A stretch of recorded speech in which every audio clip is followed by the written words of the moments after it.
みんな、おはよう。今日は、家族のお話をしましょう。ある家族には、大きなおならのママと、大きないびきのパパがいました。でも、それぞれの音は違うんです。まずは、大きなおならのママの登場です。ブーという音がすると、みんながびっくりすることも。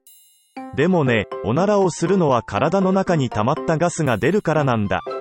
健康のために出してしまいましょう。次は、大きないびきのパパの登場です。グーグー、ガーガーという大きな音がするでしょう。実は、いびきは眠っている時に起こるんだよ。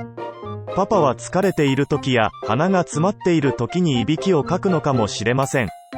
みんな、それぞれの音を聞いて笑っているかな。でも大切なことは、おならやいびきを気にしないこと。それぞれの体の仕組みだから仕方のないことなんだよ。家族みんなで笑いながら、大きなおならのママと大きないびきのパパにぎゅーってしてあげてね。またね。